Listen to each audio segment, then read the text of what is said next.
I'll still catch some fish. But I won't even be in the same ball game with someone that's got a loop like this. Because it acts so real. And you can't, how many of you in here have experienced a non-slipping loop in front of a rappel? Boy, you're in for a big surprise. I'll tell you right now. Because when you cast this out, that baby's going to be going like this.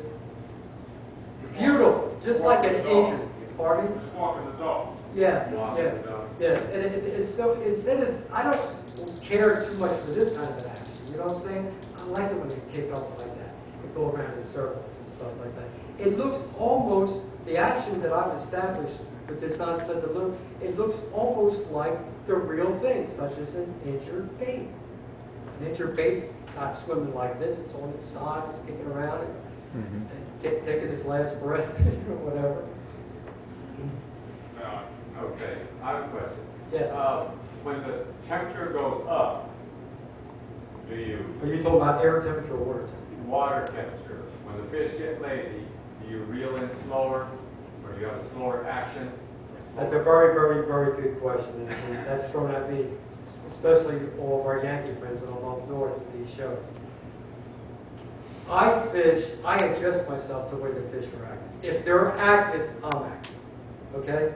I don't care if I'm fishing like this with a flipping stick, or a patella, I'm bumping it, or this and that, you know, or swimming the worm back. When they're inactive, I cast out.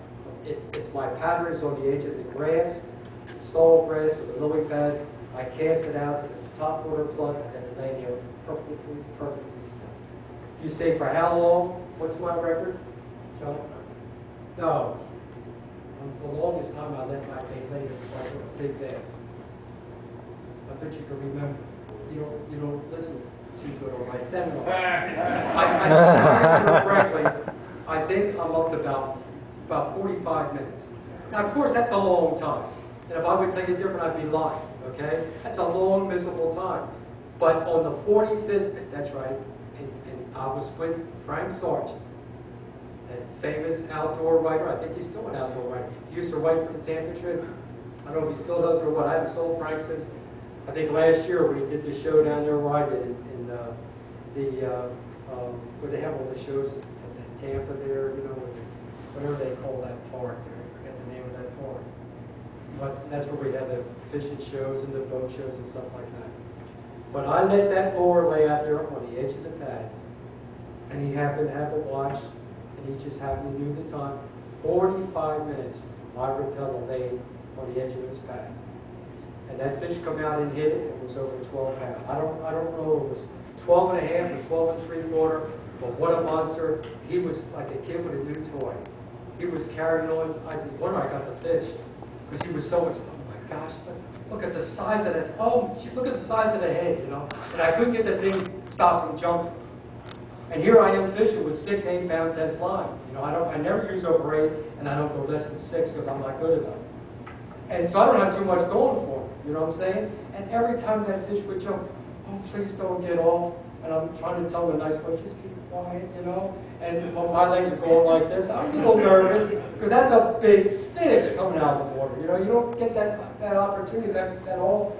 Yes, sir. And I've always heard that you hook a nice fish, you get about halfway close to that fish.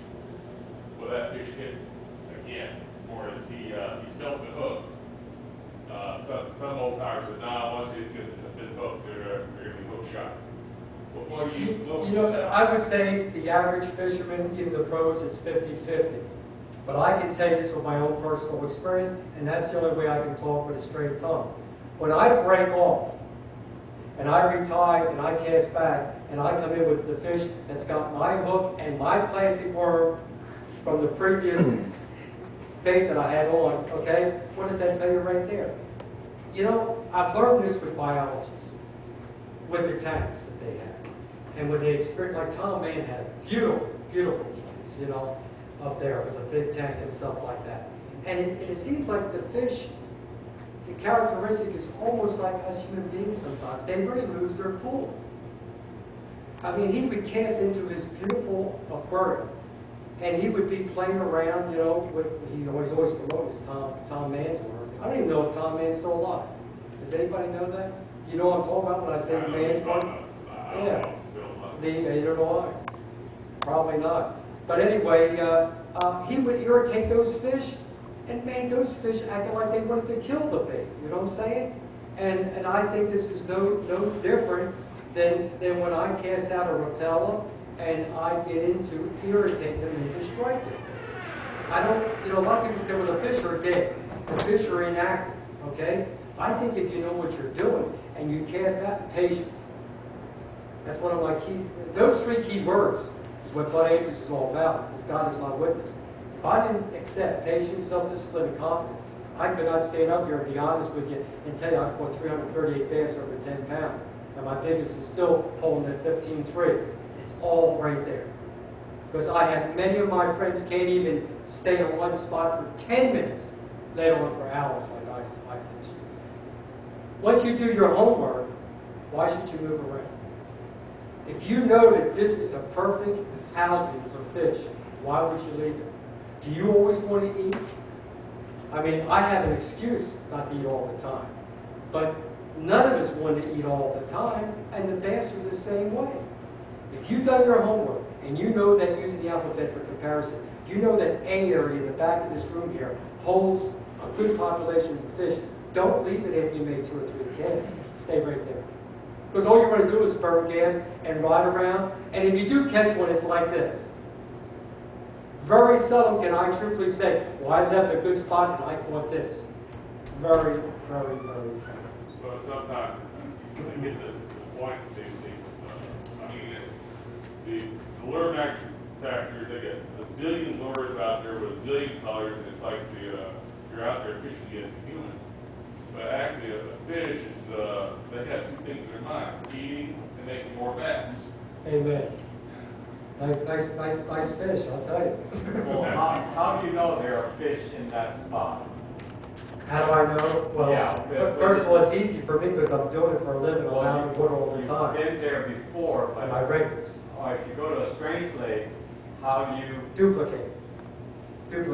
If I go to, well, then we'll use colors for comparison. In Blue Lake, if I'm on a lily pad pattern, and you're on Red Lake, the first thing I'm going to ask you, John, do you have lily pads? Oh, yeah, we've got a bunch of them. Do you fish? Oh, no, I've been fishing out in the open water, catching schoolers and all. I'll go right to the pad. And chances are, we'll duplicate what we're doing on my land. That all you have to do is, when you go to a strange place, look for what kind of vegetation it has, and where you caught fish in other areas with that certain kind of vegetation. It makes a lot of sense. You know, even makes me smile just thinking about it, even though I've said this 10,000 times in the past few months, you know, but it's as easy as that. If I go to a lake and I want to practice, I'll go to the docks, I'll go to the riprap, which is rock and stuff, stone, you know, and maybe I won't do anything. But if I go to where I've been catching fish, normally, and it's got some kind of cattails or lily pads or something like that, I'll catch fish. And of course, you want to make sure that you focus and you know the depth of the water. Just because you see lily pads over here in sea area might only be 2 feet deep, it's still growing lily pads, okay? Where over in D area, you were fishing lily pads and catching fish every cast, but you had 8 to 10 foot of water underneath the lily pad. So when you compare and duplicate, make sure it's exact. Even the bottom. A lot of people say, Bud, man, I got 8 to 10 foot of water, man. I can't catch the fish like you bragged about. I got the lily pads. Well, when I go over there, they got 2 foot of muck on top. Fish are on, it's temporarily for them. They'll move in on top of all that junk on the bottom. They're not going to stay there. And it isn't going to hold some of the bait fish that like a good, hard, sandy bottom. I think for a good example, in regards to Florida fishing here, I think our shiners like a good, hard, sandy bottom. More so than you know, junky bottoms, muddy and all that stuff. Yeah. There's so much to it, but you can see now why. And I thank the good Lord for this. I had enough sense to start writing things down. When I was fishing the circuit, when I was green,